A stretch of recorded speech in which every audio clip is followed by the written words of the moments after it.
Hello and welcome to Morgan McKinley's Q3 update of the London Employment Monitor. When we last met, the referendum had just taken place and the UK had decided that it no longer wanted to be part of the European Union. At that time, much uncertainty existed, with the country not knowing what impact this decision was going to have on the wider UK economy. July kicked off more cautiously, particularly with a fall in jobs of 12% from the previous month. Hiring slowed as institutions found themselves in a post-Brexit limbo, but the impact of the referendum was not as aggressive as we'd first expected. In saying that, the year-on-year decline of 27% was more drastic, though consistent with the overall flat employment climate of the first half of the year. Save for upticks in April and June, H1 2016 was characterised by an ebbing of both jobs and professionals seeking opportunities. It is fair to say that jumping ship in a climate of uncertainty is always going to be particularly risky for employees. This was further evidenced by a 14% fall in job seekers from June to July. Despite these falls, it was great to see that the following 2 months saw back-to-back increases in the number of job opportunities available in the City of London. Clearly, London, being the resilient city that it has many times in the past proven to be, once again showed that it is able to pick itself up and drive forward.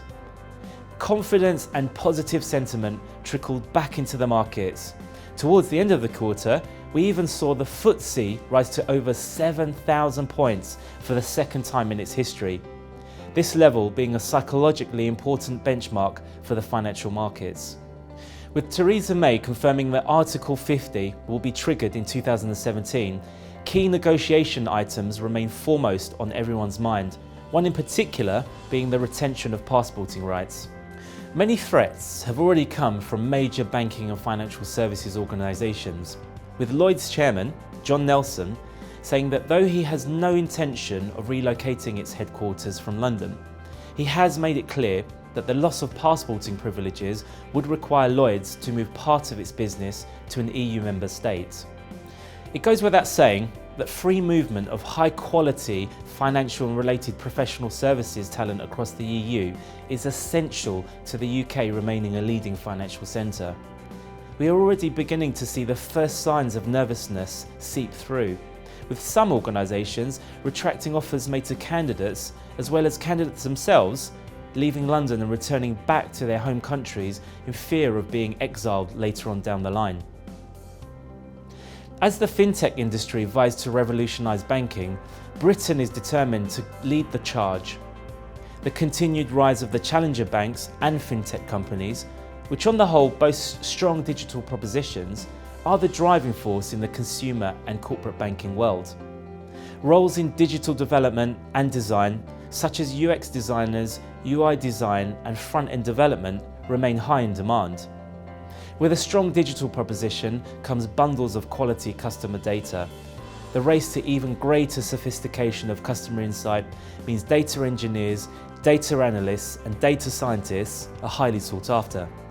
In summary, the financial markets during Q3 fared reasonably well, and this was positively reflected in both job opportunities available and job seekers looking for alternative employment.